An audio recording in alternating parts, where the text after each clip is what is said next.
আগে আমি যেখানে খেতে বসতাম তার পেছনে একটি বেসিন ছিল, তো একজন আমাকে কমেন্ট করে বলেছিল যে দেখতে খারাপ লাগে, তাই জন্য আমি পজিশনটা চেঞ্জ করলাম তোমার কথা শুনে।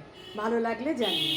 তো আজকে আমার লাঞ্চ মেনুতে কি কি আছে দেখো। সাদা ভাত, সবজি সেদ্ধ, এর মধ্যে আছে তোমার ঢ্যাঁড়স, উচ্ছে, পেঁপে, আলু, সব রকম সবজি সেদ্ধ। আর আছে মিষ্টি কুমড়ো, আলু আর ছোলা দিয়ে কুমড়োর ছক্কা যাকে বলে, সেই কুমড়োর ছক্কা। আর আছে ভাঙর মাছ, তোমরা চেনো কিনা জানি না, কিছুটা পার্শে মাছের মতন খেতে।